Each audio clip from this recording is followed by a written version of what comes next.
Okay, हमने screen recording start कर दी है और पहले हम लोग देख लेते हैं कि हमें करना क्या था। W3 स्कूल पे जाते हैं और हम लोग फोर लूप के ऊपर जो है वो फोर लूप पढ़ा था हमने लास्ट टाइम। अब हमें फोर इन पढ़ना था और फोर ऑफ पढ़ना था। जी अफान बोले, स्क्रीन शेयर कर दूँ? ओके यस, स्क्रीन में शेयर कर देता हूँ। मेरी स्क्रीन विजिबल है आप लोगों को?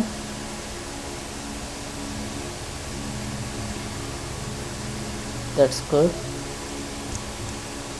ओके, अब हमें जो है वो फोर लूप पढ़ना था। फोर लूप पढ़ चुके थे। हमें फोर इन लूप पढ़ना था, फोर ऑफ पढ़ना था। वाइल और डू वाइल जो है वो मैंने आप लोगों को कहा था कि घर से पढ़ के आइएगा। आप लोगों में से कितने लोगों ने पढ़ा है उसको? वाइल और डू वाइल कितने बच्चों ने पढ़ा है? नहीं पढ़ा? ठीक है, अगर आप लोगों में से चारों ने नहीं पढ़ा,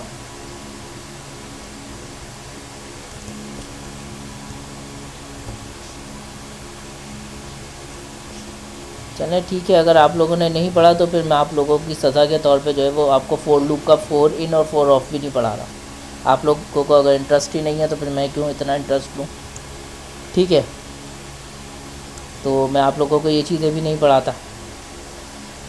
अब आपका लॉस है, मैं कुछ भी नहीं कर सकता क्योंकि आप लोगों का भी इंटरेस्ट नहीं है। यार बिज़ी तो मैं भी होता हूँ, मेरा भी ऑफिस है, घर भी है, फिर दूसरी चीज़ें भी हैं। लेकिन अगर आप लोगों का इंटरेस्ट ही नहीं है क्लास में तो फिर यार यहाँ बैठे ही क्यों? मेरी तो ये समझ में नहीं आ रहा। या तो आप लोग मेरा भी टाइम वेस्ट कर रहे हो और अपना भी टाइम वेस्ट कर रहे हो, क्योंकि आप लोगों को पढ़ना तो है नहीं। तो बेटर यही है कि हम लोग जो है वो एक बैच बंद कर दें और फिर वही हमारे पास जो रूटीन थी उसी से उठाते और उसी तरीके से अगर हम स्टूडेंट्स को निकालते रहते, लीनियंसी नहीं देते, तो वही ज़्यादा बेहतर था हमारे लिए भी और आपके लिए भी।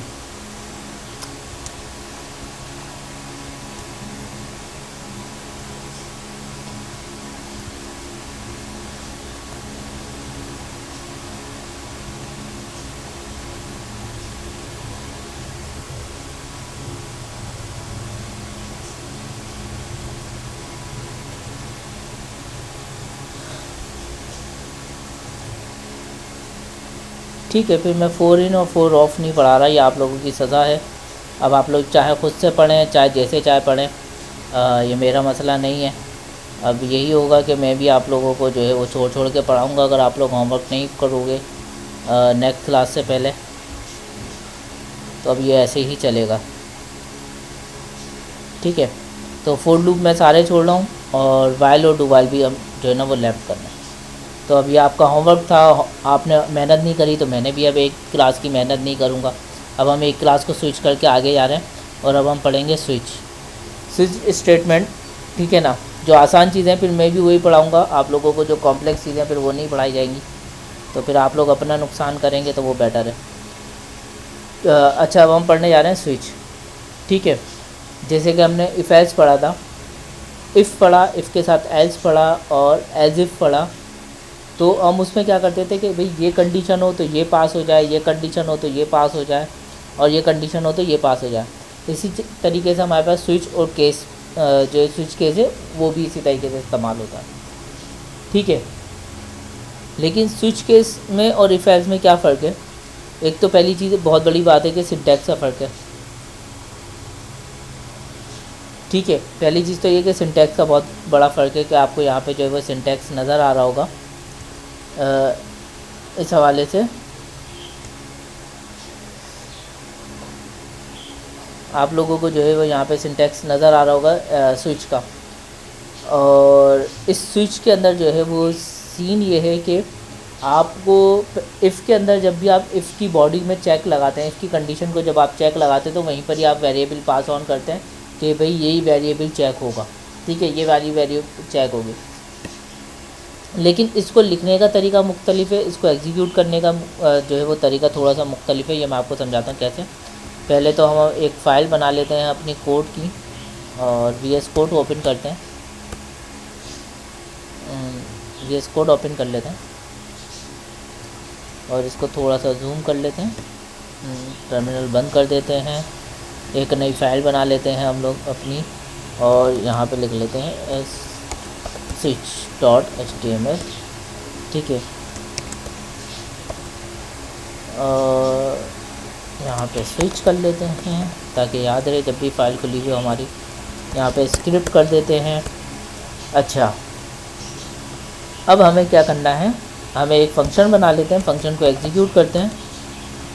अच्छा, फ़ंक्शन हम कुछ इस तरीके से एग्जाम्पल बनाते हैं स्विच को देखने के लिए कि हमने जो अपनी मार्कशीट वाली एक एग्जाम्पल्स की थी कि अगर बच्चे के मार्क्स जो है वो 180 प्लस हो और 100 से कम हो या 100 के बराबर हो तो उसको जो है वो A+ मिलेगा। तो वही सारी एग्जाम्पल्स को हम दोबारा रीयूज़ करते हैं और देखते हैं स्विच के अंदर वो किस तरीके से काम करती हैं। ठीक है,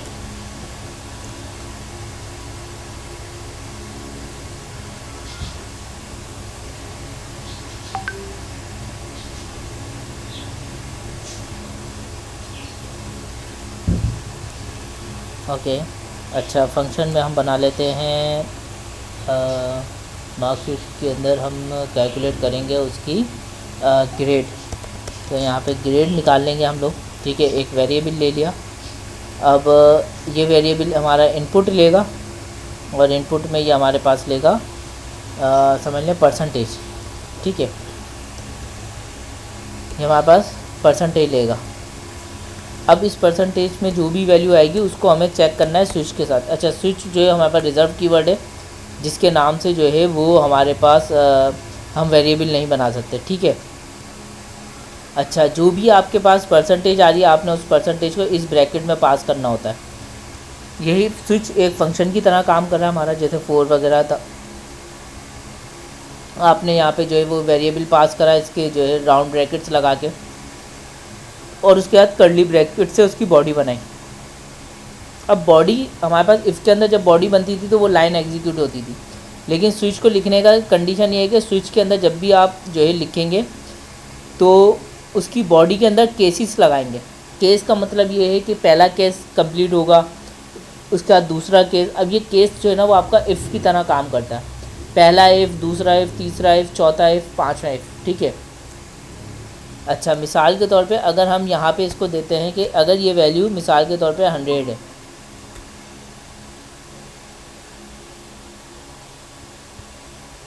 अगर ये वैल्यू 100 है तो हमारे पास जो है वो केस एग्जीक्यूट हो। अभी सिर्फ वैल्यू प्रिंट करवा के देख लेते हैं। ठीक है ना, परसेंटेज की वैल्यू को जस्ट प्रिंट करवाते हैं, और अगर डिफ़ॉल्ट में अगर ये 100 नहीं होगी तो जो भी होगा ये डिफ़ॉल्ट वाली चलेगी हमारे पास। ठीक है, डिफ़ॉल्ट क्या है यहाँ पे, जैसे ये केस है, केस में वैल्यू मैच होगी। यहाँ पे क्या होगा, यहाँ पे जैसे हम इफ़ के अंदर लिखते थे, कैसे लिखते थे इसमें, इफ़ अगर परसेंटेज बराबर है 100 के, ऐसे लिखते थे। तो स्विच के अंदर क्या होगा, स्विच में भी ये वाली कंपैरिजन इसी तरीके से हो जाएगी। बात समझ में आई? अब केस के आगे जो वैल्यू आपको मैच करानी है वो रखनी है, और ये वैल्यू कैसे मैच होगी, ये वैल्यू इस वेरिएबल से मैच होगी कि अगर परसेंटेज 100 है तो यहाँ पे जो है ये प्रिंट हो जाएगा, और फिर ये लाइन ब्रेक हो जाएगी। ब्रेक का कीवर्ड क्या है, ब्रेक का कीवर्ड यहाँ पे ये करता है कि इससे आगे लाइन एग्जीक्यूट नहीं होगी। ठीक है, इसको अभी दिखाते हैं दोबारा, ब्रेक को एक बार फिर से समझाऊंगा और इसका एक और पॉइंट बताऊंगा। ठीक है ना, तो पहले हम इसको चला के देख लेते हैं। अभी हमारे पास कुछ भी नहीं आएगा क्योंकि हमने फंक्शन कॉलिंग नहीं करी, फंक्शन को जस्ट क्रिएट किया है। ठीक है, फंक्शन को कॉल करते हैं, ग्रेड हमारे पास फंक्शन आ गया। मैं इसको पहले देता हूँ 99, तो ये 100 नहीं है, तो आप इसको चला के देखते हैं। ओ सॉरी, इफ़ को बंद करना पड़ेगा मुझे। ये देखें मेरे पास 99 आ गया। ठीक है, ये क्या आ गया हमारे पास, 99 आ गया। 99 आ गया, क्यों आ गया, क्योंकि हमने वैल्यू रखी थी कि अगर ये केस 100 है तो ही एग्जीक्यूट करना, अदरवाइज़ आप एल्स पे चला जाएगा। एल्स मतलब डिफ़ॉल्ट पे चला जाएगा। आपको इफ़ एल्स से समझा रहा हूँ, इसलिए मैंने बताया कि डिफ़ॉल्ट क्या होगा, आपका एल्स पे चला जाएगा। जैसे ही ये एल्स पे आया तो ये आपका ये प्रिंट हो गया। डिफ़ॉल्ट के अंदर जब ऊपर वाला कोई भी केस पास नहीं होता तो हमेशा डिफ़ॉल्ट चलता है। जैसे आपका इफ़ एज इफ़ एज इफ़ एज इफ़ एज इफ़ एज इफ़ कोई भी पास नहीं करेगा तो आप एंड में क्या लगा देते हैं, आप एंड में एज लगा देते हैं, वो आपका पास एज चलता है हमेशा जब कोई भी नहीं चलेगा। ऐसे यहाँ पे स्विच में क्या होगा, जब आपका कुछ भी नहीं चलेगा तो डिफ़ॉल्ट चलेगा ही चलेगा। ठीक है,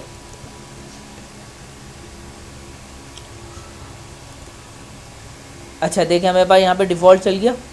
अब डिफ़ॉल्ट यहाँ चल चुका है और इसको चेक कर लेते हैं। देखें डिफ़ॉल्ट 99 आ चुका है। ठीक है, अब अगर मैं इसको पास करता हूँ 100,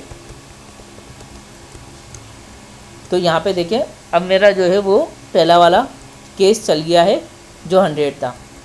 ठीक है, अब इसको दूसरा केस एक दफ़ा और चीज़ समझा देता हूँ, फिर हम आगे बढ़ते हैं मज़ीद।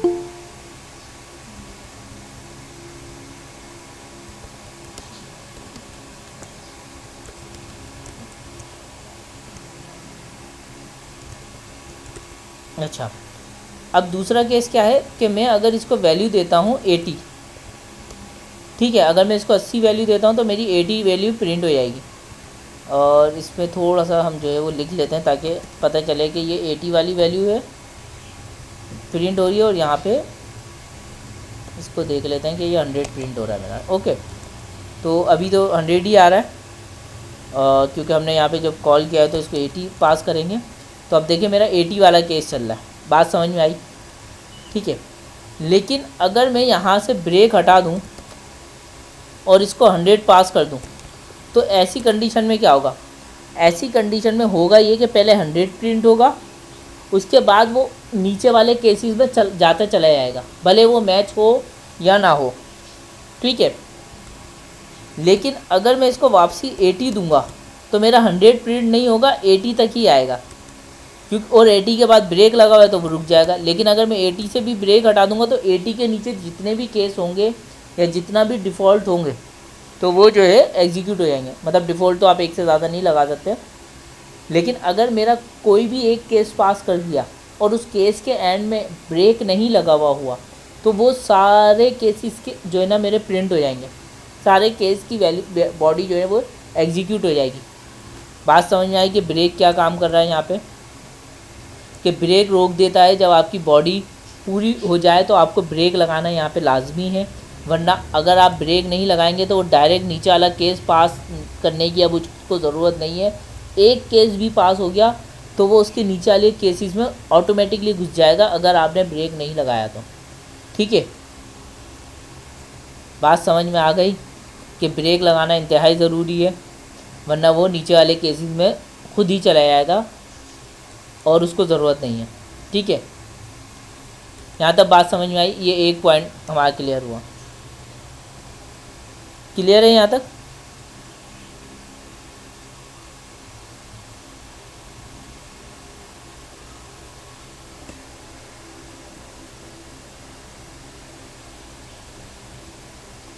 ठीक है, अभी कोई बड़ी बात नहीं आई है, अभी हम आगे बढ़ रहे हैं।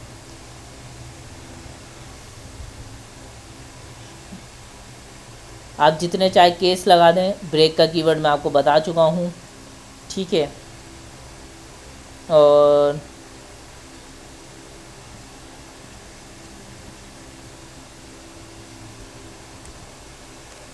अब मिसाल के तौर पे अब यहाँ पे एक चीज़ और मैं समझाऊँ कि अगर आप चाहते हैं कि वैल्यू 100 और 90 एक साथ प्रिंट हो जाए, ठीक है, अगर वैल्यू 100 हो या 90 हो तो दोनों में सेम केस चल जाए, तो आप यहाँ पे क्या कर सकते हैं, आप यहाँ पे 90 लिखें और कॉलन लगा दें, तो आप एक साथ दो केस भी हैंडल कर सकते हैं। यह आपका किस तरीके से काम करता है, ये आपका इस तरीके से काम करता है कि इफ़ 100 हो या फिर वैल्यू आपकी 80 हो, ये कंडीशन जो मैंने ऊपर लिखी इफ़ के साथ, और ये कंडीशन, इन दोनों में कोई फ़र्क नहीं है। समझाने के लिए इफ़ का सहारा ले रहा हूँ क्योंकि आपने इफ़ पे प्रैक्टिस अच्छी की हुई है। ठीक है, क्योंकि अब आपने इफ़ समझा हुआ है तो आपको बाकी चीज़ें भी जो है वो ज़्यादा आसानी से समझ में आ जाएंगी, इसलिए मैं ज़्यादा डिटेल में भी नहीं जा रहा हूँ। ठीक है, तो ये फ़ायदा होता है कि जब आपको एक चीज़ पे प्रैक्टिस हो, आपने असाइनमेंट बनाए हुए हों और आपने जो है वो असाइनमेंट करे हुए हों, रिपीट करा हो 2-4 दफ़ा 10 दफ़ा आपने उसके ऊपर काम किया हुआ, तो फिर आपको मसला नहीं आता। जब आप उसी के जैसी दूसरी चीज़ पढ़ते हैं तो आपको कंपेयर करने में आसानी हो जाती है। ठीक है, इसी वजह से मैंने उस टाइम पे स्विच छुड़वा दिया था। अच्छा, ये आ गया। ये बात इस तरीके से, ये बात और ये वाली बात दोनों एक जैसे, बात समझ में आ रही है? मेरे हिसाब से कोई मसला नहीं है। अभी मैं आप लोगों को इसको वेरीफाई भी करवा देता हूँ। अभी हम 80 पे कर रहे थे, 80 पे 80 प्रिंट हो रहा है। अब 90 चेक करते हैं। 90 प्रिंट हुआ, देखें 100 के साथ, क्योंकि हमने पीछे 100 लगाया हुआ। ये हम इसको ऐसे कर लेते हैं 100 और 90, तो इससे आपको ज़्यादा समझ आएगा। 100 और 90 में 90 प्रिंट हो गया मेरा। अब अगर मैं इसको 100 पास ऑन करता हूँ तो मेरी वैल्यू क्या आएगी? 100 आएगी। तो बात समझ में आई यहाँ तक? यहाँ तक तो कोई प्रॉब्लम नहीं होगी होपफुली। बात क्लियर? Okay, good. अच्छा, अब तीसरी चीज़, हम जो है वो इफ़ के अंदर ये वाला काम भी करते थे कि इफ़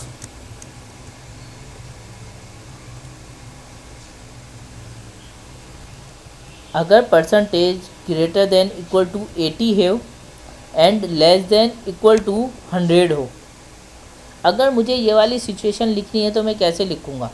आप बिल्कुल ऐसे ही लिख सकते हैं।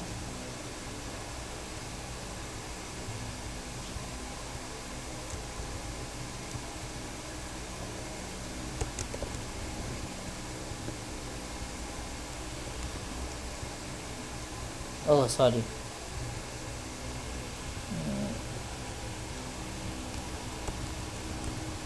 चेक करते हैं। अभी हमने 100 पास किया हुआ है। ओके, ये वाला केस बंद कर देते हैं हम लोग। डिफ़ॉल्ट 100 प्रिंट हुआ है क्योंकि ये वाला चला नहीं। इसके अंदर एक और वैल्यू आती है हमारे पास, हम लोग जो सबसे ज़्यादा इस्तेमाल करते हैं वो हम लोग इस्तेमाल करते हैं अपना इफ़, क्योंकि स्विच का जो केस है वो रीडेबिलिटी कम कर देता है और नंबर ऑफ़ लाइन्स जो है वो ज़्यादा हमारी कंज्यूम होती हैं। इसके अंदर हम एंड ऑपरेटर भी लगा सकते हैं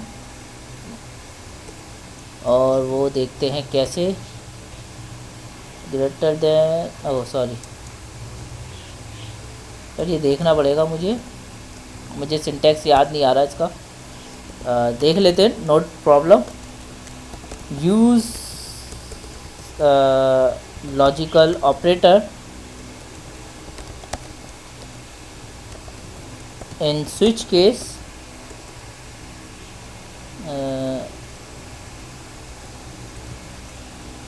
in JS JavaScript। ठीक है, तो हमें कोई एक अच्छी सी एग्जांपल मिल जाएगी। ये कंपैरिजन ऑपरेटर्स आ गए, ये हमने इस तरीके से लगा के देख लिए और ये तो कंपैरिजन ऑपरेटर्स हैं। हम कंपैरिजन ऐसे लगा सकते हैं बाय डिफ़ॉल्ट, कोई इशू नहीं है। ओह अच्छा, ठीक है, हमने बिल्कुल सही लगाया था पहले, लेकिन उसके लिए जो हमें एक चीज़ का इस्तेमाल करना है वो ये करना है कि हमें स्विच को जो है वो डायरेक्ट ट्रू पास करना पड़ेगा इस कंडीशन में। ठीक है, डायरेक्ट हमें ट्रू पास करना पड़ेगा। इसको दोबारा बंद कर देते हैं हम और इसको चेक करते हैं। अब देखें ये मेरा 80 वाला ये परसेंटेज आ गई। अब मैं 100 लिखूँ और 99 लिखूँ तो दोनों सूरतों में क्या होगा, ये पूरी कंडीशन मेरी इस पे बन गई। जब तक यहाँ पे वेरिएबल पास होता रहेगा तो केस किस तरीके से काम करेगा, केस उसके साथ इक्वल टू लगा के चेक करता रहेगा ट्रिपल इक्वल टू। अच्छा, अब ये बात हम इसको वेरीफाई कर लेते हैं कि डबल इक्वल टू पे गेम खेल रहा है या ट्रिपल इक्वल टू पे। ठीक है, तो आप इस तरीके से भी लगा सकते हैं, लेकिन अगर आप इसके अंदर कंपैरिजन ऑपरेटर वगैरह इस्तेमाल करेंगे, ओह सॉरी ये आएगा और पर आएगा। ठीक है, अच्छा ये तो इसमें था ना, इफ़ में ये सही था हमारा और हमने ये यूज़ करा। अब हमें ये वैल्यू ये मैच करेगी, इसका मतलब है इफ़ के अंदर जब हम और का ऑपरेटर लगाते हैं और इसमें हम जो है वो 90 देते हैं, लेकिन इन अ स्ट्रिंग फॉर्म। ठीक है, स्ट्रिंग का 90 देते हैं तो हमारे पास क्या एग्जीक्यूट होगा, डिफ़ॉल्ट। तो इसका मतलब है जब ये केस को मैच करता है तो ये डबल इक्वल टू के साथ नहीं करता, ट्रिपल इक्वल टू के साथ करता है। तो टाइप भी चेक करता है। ठीक है ना, वैल्यू का सेम होना ज़रूरी नहीं है, टाइप का सेम होना भी ज़रूरी है। ठीक है, यहाँ तक बात क्लियर है।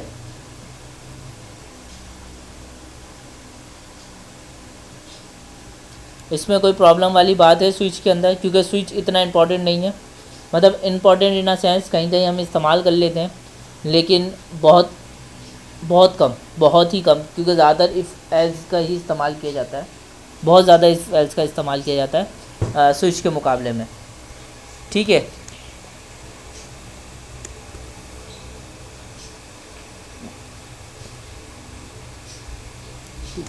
अच्छा स्विच क्लियर है।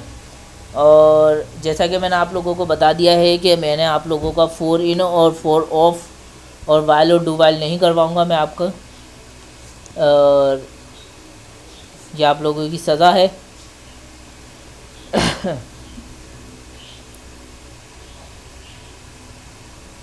अब आते हैं कुछ और चीज़ों पे। हम लोगों ने फोर लूप पढ़ लिया, ठीक है ना, वाइल हम लोगों ने पढ़ लिया, डू वाइल हम लोगों ने पढ़ लिया, 4 इन और 4 ऑफ हम लोगों ने पढ़ लिया। ठीक है, अब हम लोग आते हैं कुछ और चीज़ों पे। अभी आज हमने ब्रेक स्टेटमेंट पढ़ी है जो हमने इस्तेमाल की है स्विच के साथ। अब इसके साथ दो ऐसी चीज़ें थी जो मुझे आपको 4 के साथ करवानी थी, जो मैं आज करवाता 4 इन और 4 ऑफ के साथ, या वाइल और डू वाइल के साथ करवाता, लेकिन ये 4 के साथ भी मैं करवा देता हूँ आप लोगों को। जो दो कीवर्ड्स हैं जो करते हैं ब्रेक एंड कंटिन्यू। अगर आप ये दो लाइन पढ़ें तो the break statement jump out of a loop. जब आप ब्रेक स्टेटमेंट फोर के अंदर लगाएंगे ना, तो वो क्या करेगा, फोर लूप को ख़त्म कर देगा, फोर लूप से निकल के बाहर आ जाएगा। लेकिन अगर आप कंटिन्यू की स्टेटमेंट लगाएंगे तो jump over one iteration in the loop. अभी समझाता हूँ मैं ये क्या बात है। ठीक है, इस स्विच को हटा देते हैं, फोर लूप में वापस आ जाते हैं, इस पूरे को बंद कर लेते हैं और यहाँ पे एक नया 4 बना लेते हैं। यहाँ पे एक नया 4 लूप बना लेते हैं। ठीक है, ये वैल्यू 0 से स्टार्ट हो रहा है और इसको कॉपी कर लेते हैं दोबारा से इस एग्जाम्पल के लिए सेम, ताकि आप लोगों को भी याद है।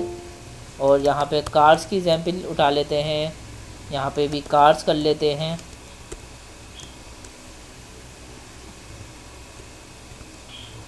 तो अब हम क्या कर रहे हैं, हमने ये लिया लूप और ये चीज़, अब ये सिंपली प्रिंट करवाएंगे तो ये सिंपल प्रिंट हो जाएगा। एक बार चेक कर लेते हैं इसको।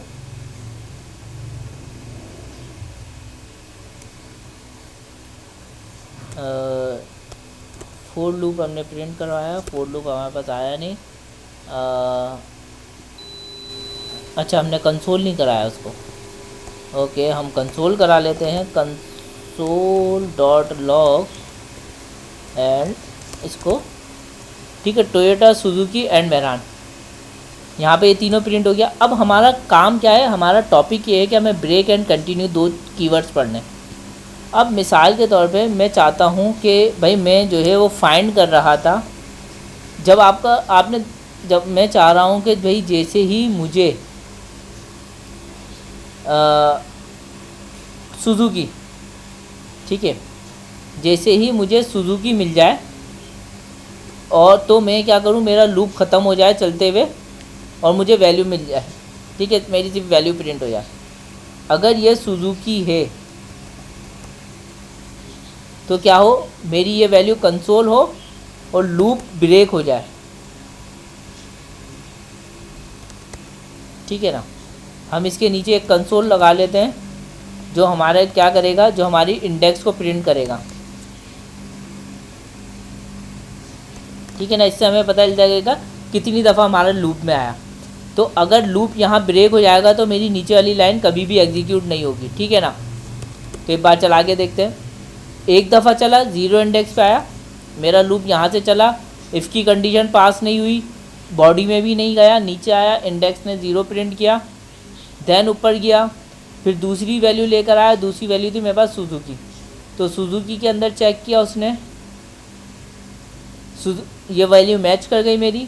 मैच करने के बाद उसने कंसोल प्रिंट कराया और मैंने इस इफ़ के अंदर ब्रेक लगाया था, जैसी वैल्यू मिले मेरा लूप ब्रेक हो जाए, तो मेरा लूप ब्रेक हो गया और उसके बाद मेरे पास ना इसके नीचे नहीं आया, ना इंडेक्स 1 प्रिंट हुआ, ना इंडेक्स 2 प्रिंट हुआ मेरे पास। यहाँ तक बात समझ में आई कि ब्रेक ने क्या काम किया।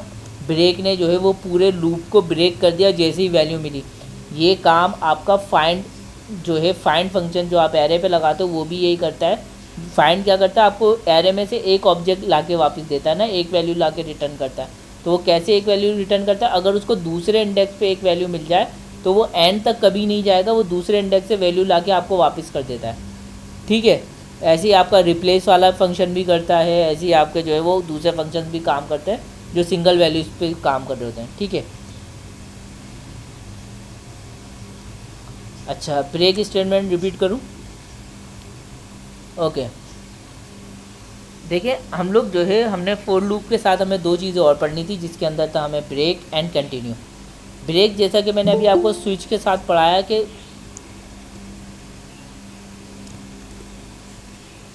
ब्रेक करता क्या है, ब्रेक स्विच के साथ करता ये है कि जैसे ही आपका केस के वेरीफाई होता है और केस के अंदर लाइनें प्रिंट कराता है, उसके बाद आपको ब्रेक लगाना लाजमी है।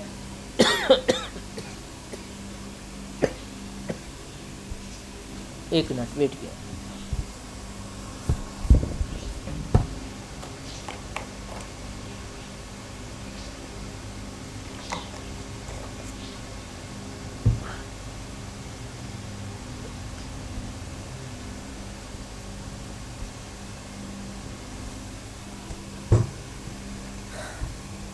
अच्छा, वो करता क्या है, वो करता ये है कि अगर एक केस भी पास हो जाता है तो वो उसकी बॉडी को एग्जीक्यूट कराता है, और अगर आपने ब्रेक ना लगाया हो तो जितने भी नीचे केस होंगे और डिफ़ॉल्ट होगा उन सब की वैल्यूज़ वो प्रिंट करता हुआ चला जाएगा। इसलिए आपको ब्रेक लगाना पड़ता है कि भाई यहाँ पे स्विच को ख़त्म कर दो, मेरा काम हो गया। सेम इसी तरह फोर लूप के ऊपर भी होता है। फोर लूप में जहाँ भी आपने ब्रेक लगाया ना, जब भी आपने ब्रेक लगाया तो वो उसके बाद फोर लूप कभी भी दोबारा आइट्रेट नहीं करेगा, मतलब दोबारा लूप नहीं करेगा, आगे वाली वैल्यू के लिए लूप नहीं चलाएगा। जैसी ब्रेक मिला उसको, ब्रेक के बाद वो डायरेक्ट यहाँ पे फोर लूप से पूरा बाहर आ जाएगा, इस जगह आ जाएगा। ये फोर लूप की बॉडी है, बॉडी के बाद यहाँ पे जो स्टेटमेंट होगी, फॉर एग्जांपल यहाँ पे नेक्स्ट स्टेटमेंट है, यहाँ पर आ जाएगा फ़ौरन। ठीक है, फोर लूप से बाहर आ जाएगा। जैसे ही उसको ब्रेक मिलेगा वो फोर लूप की बॉडी ख़त्म करके यहाँ आ जाएगा और आगे कोई भी आइट्रेशन परफॉर्म नहीं करेगा। ओके, तो फोर लूप का काम ये होता है। अब मैंने एग्जाम्पल में क्या समझाया, मैंने एग्जाम्पल में समझाया कि मेरे पास एक कार का एरे है, मैं उसको लूप करता हूँ सिंपल। ठीक है, और मैं चेक करता हूँ कि अगर वैल्यू सुजुकी मिलती है तो मुझे ये लाइन सुजुकी प्रिंट करवाओ और ब्रेक कर दो, ब्रेक करके बाहर चले आओ। और अगर ये इफ़ सक्सेस नहीं होता तो मुझे यहाँ पे कंसोल में इंडेक्स प्रिंट करवाते रहो। इंडेक्स कर लें या कार्स, इंडेक्स कर लेते हैं कि index comma cars dot index, ये दोनों चीज़ें प्रिंट करवा दो।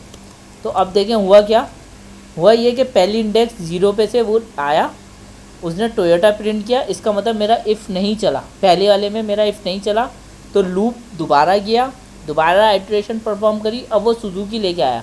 जब वो सुजुकी लेके आया, इंडेक्स 1 से वैल्यू लेकर आया, इंडेक्स 1 से इंडेक्स 1 हुई, मैंने इंडेक्स 1 पे देखा क्या है, कार है, कार कौन सी है, सुजुकी है। जैसी मेरी सुजुकी मैच करी, मैच करते उसने लॉक प्रिंट करवाया, लॉक के बाद उसने ब्रेक कर दिया। ब्रेक के बाद देखें वो इफ़ के नीचे वाली लाइन परफॉर्म नहीं करी उसने यहाँ पे इस लाइन को दोबारा प्रिंट नहीं किया, इंडेक्स 1 सुजुकी प्रिंट नहीं किया उसने।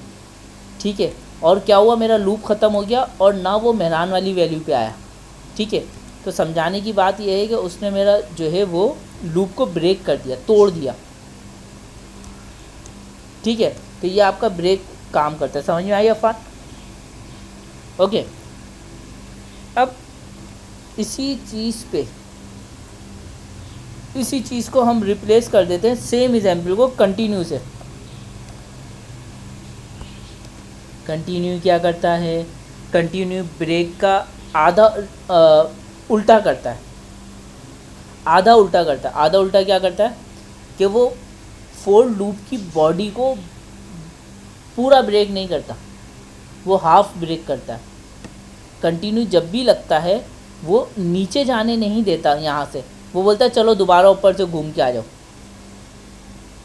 क्या करो, वो दोबारा नीचे नहीं जाने देगा कोड को, वो बोलेगा दोबारा ऊपर से घूम के आओ, एक आइट्रेशन और बढ़ाओ, जंप ओवर 1 आइट्रेशन। ठीक है, अभी दिखाते हैं कैसे। अगर मैं इसको बंद कर दूं तो मेरे पहले तो मैंने ना अभी फोल्ड लगाया है और ना मैंने अभी ब्रेक लगा, ना मैंने कंटिन्यू लगाया ना मैंने ब्रेक लगाया। तो पहले क्या हुआ, पहले मेरी ये वैल्यू प्रिंट हुई, सुजुकी मैच कर गया इफ़, तो ये प्रिंट हो गया और उसके नीचे वाला कोड भी चला सुजुकी के। ठीक है, इफ़ के नीचे वाला कोड भी चला, सुजुकी दोबारा प्रिंट हुआ, फिर मेहरान प्रिंट हुआ। ये कोड 3 दफ़ा चला और ये कोड 1 दफ़ा चला। ये बात तो समझ में आ रही है। ब्रेक लगाऊंगा तो जो है मेरा पहले टोयोटा आएगा फिर सुजुकी आएगा। सही है, यहाँ तक भी बात समझ आए। अब अगर मैं कंटिन्यू लगाता हूँ और ब्रेक हटाता हूँ तो क्या होगा, मेरा ऊपर से लूप एग्जीक्यूट करता हुआ नीचे आएगा। पहले ये वैल्यू प्रिंट करेगा क्योंकि इफ़ पास नहीं करा, फिर मेरा इफ़ पास करा तो इस वैल्यू में आया, ये वैल्यू प्रिंट नहीं करेगा क्योंकि कंटिन्यू लगा हुआ है। यहाँ पे कंटिन्यू यहाँ से निकाल के इसको वापसी ऊपर भेज देगा। ठीक है, वापसी ऊपर भेजेगा, नीचे वाले कोड को एग्जीक्यूट नहीं करने देगा और ये फिर दोबारा घूम के आएगा तो ये वाली लाइन प्रिंट करेगा क्योंकि अब इफ़ फॉल्स हो जाएगा मेरा। ठीक है, क्योंकि इंडेक्स बढ़ गई। ये देखें, पहले मेरी इफ़ के नीचे वाली लाइन प्रिंट हुई, फिर इफ़ के अंदर वाली लाइन प्रिंट हुई, फिर इफ़ के नीचे वाली लाइन प्रिंट हुई। हालांकि क्योंकि मैंने यहाँ पे कंटिन्यू लगाया है। ठीक है, इफ़ के अंदर कंटिन्यू लगाया, अगर मैं कंटिन्यू हटाता हूँ तो वो नीचे वाली लाइन का कोड भी एग्जीक्यूट होगा। लेकिन अगर मैं कंटिन्यू लगाता हूँ तो कंटिन्यू क्या करता है, भाई नीचे वाला कोड प्रिंट नहीं करना, अब वापसी चले आओ, मेरा काम हो गया। मिसाल के तौर पे एक और एग्जाम्पल लेते हैं, इन पूरी एग्जाम्पल को बंद कर देते हैं यहाँ से यहाँ तक। एक एरे लेते हैं नंबर्स का, late numbers equals to 1 2 1 2 3 4 5 6 7 8 9 and 10। If for loop चलाते हैं, फिर दोबारा एरे की जगह नंबर करते हैं। ये बात समझ में आ रही है कि मैंने फोर लूप में क्या किया है। मैंने यहाँ पे पहली स्टेटमेंट रखी कि इंडेक्स 0 है, इंडेक्स जब तक छोटी है और बराबर छोटी है नंबर लेंथ से, जब तक इसकी लेंथ से छोटी है जब तक मेरा लूप चलता रहे और हर दफ़ा एक वैल्यू इंक्रीमेंट होती रहे। ठीक है, और एलिमेंट में वो वैल्यू उठा ली मैंने। अब करते हैं इफ़ एलिमेंट में वैल्यू क्या प्रिंट करने वाला हूँ, मैं निकालने वाला हूँ ऑड नंबर। ठीक है, मैं निकालने वाला हूँ ऑड नंबर। ऑड नंबर कैसे निकालेंगे कि अगर मेरा एलिमेंट डिवाइड हो जाए 2 से और आंसर आए 0,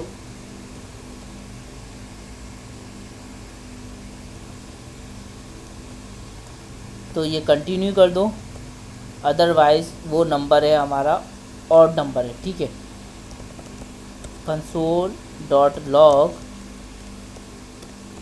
ऑड नंबर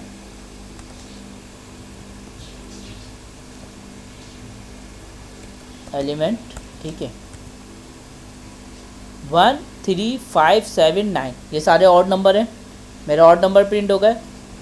जब उसको इवन नंबर मिलेगा वो कंटिन्यू करके ऊपर ले जाएगा, मेरी नीचे वाली लाइन प्रिंट नहीं होगी। बात समझ में आई।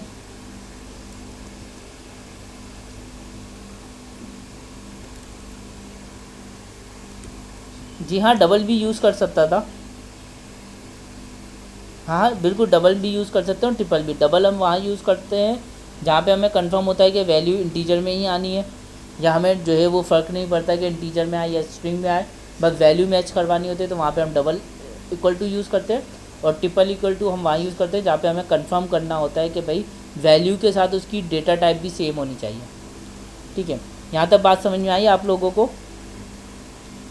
ये वाली एग्जाम्पल ज़्यादा क्लियर होगी आई होप पुराने वाली एग्जाम्पल से।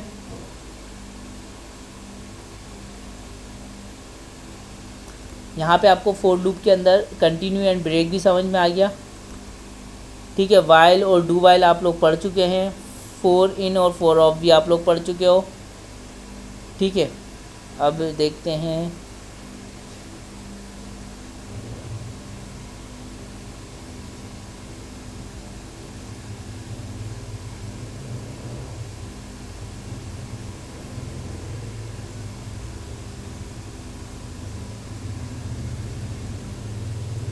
अच्छा, ये सेट मैप आपको पढ़ाना है। टाइप ऑफ तो मैं पढ़ा चुका हूँ आप लोगों को, पहली ही क्लास, पहली दूसरी क्लास में मैंने आप लोगों को ये टाइप ऑफ करवा दिया था।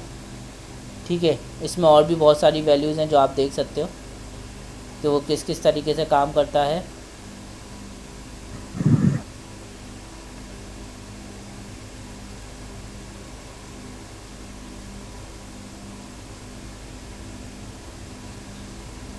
अच्छा, अभी तो आप लोगों की बहुत सारी चीज़ें बाकी हैं अभी तो, लेकिन मसला ये है कि आप लोग पढ़ नहीं रहे हो। ठीक है, मसला क्या है? मसला ये है कि आप लोग पढ़ बिल्कुल भी नहीं रहे हो।